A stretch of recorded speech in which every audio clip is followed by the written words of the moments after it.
আসসালামু আলাইকুম সকলকে। আশা করি সকলেই ভালো আছেন। তো আজকে ভিডিওতে আমরা দেখব যে আমরা বক্স সিলগুলো যেগুলো ইউজ করি আপনার বিভিন্ন প্রতিষ্ঠানে অটোমেটিক সিলগুলো যেগুলোতে আপনার মানে ওভাবে ধরে রেখে কালি দেওয়া যায় না, এগুলোতে কীভাবে কালিগুলো রিফিল করে।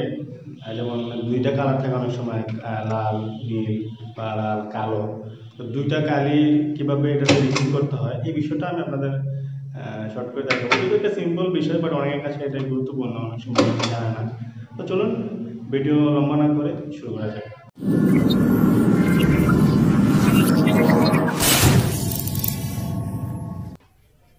তো দোকান থেকে আপনি যে স্টাম্পিং বা স্টাম্পের কালি বললে বা স্টাম্প প্যাডের কালি বললে পেয়ে যাবেন। এরকম বোতল দুই রকমই পাওয়া যাবে, আপনার লাল এবং যে নীল কালারটা, অ্যাকচুয়ালি গাঢ় নীল, এটা যেটা কালো, যেটাই বলেন না কেন, যেই কালির প্রয়োজন আর কি আপনার, এটা আপনি বললেই স্টাম্পের কালির কালারই দুইটাই পাওয়া যায়, দোকান থেকে পেয়ে যাবেন এগুলো।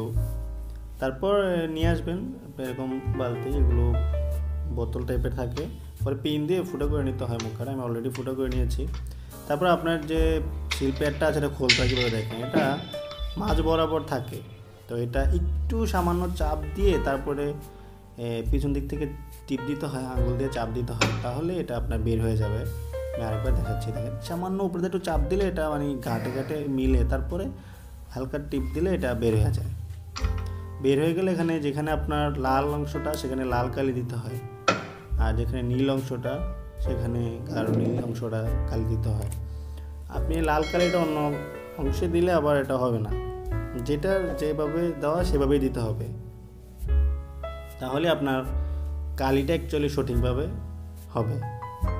তাই দেখেন আমি কালিটা দিচ্ছি। এই শিল প্যাডগুলো বানাতে আপনার 300 টাকা মতো খরচ হয়।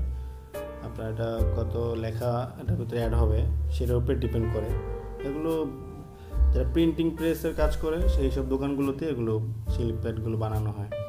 কালিগুলো আপনি ওই দোকানেও পাবেন, আবার মুদি দোকানেও পাওয়া যায়, আবার স্টেশনারি দোকান যেগুলো কলম খাতা বই পেন্সিল বিক্রি করে সেই সব দোকানে আপনি স্ট্যাম্পের কালি এবং স্ট্যাম্প পাবেন, স্ট্যাম্প প্যাড এগুলো পাওয়া যায়, সেখান থেকেই পাবেন। তো কালি ইং হয়ে গেলে আবার সেমভাবে যেভাবে খুলেছি, কালি ভরা হয়ে গেলে সেমভাবে ওখানে হালকা করে পাঞ্চ করে ইয়ে প্যাডটা উপরের দিকে রেখে টিপ দিলি শব্দ হবে, দেখবেন লেগে গেছে। তারপরে দেখবেন এখন আপনার আবার কালি দিলে গাঢ় কালি আসবে। প্রথম দু একটা একটু বেশি গাঢ় হবে, 3-4টা দিলে পরে দেখবেন ঠিক হয়ে গেছে। সেমভাবে যতগুলো করবেন সেমভাবে এটা করতে পারবেন। তো আসলে আজকে ভিডিও ভালো লাগলে অবশ্যই একটি লাইক করে দিবেন, আর কোনো কিছু জানা থাকলে অবশ্যই কমেন্ট করে জানাবেন। সবাই ভালো থাকবেন। আসসালামু আলাইকুম।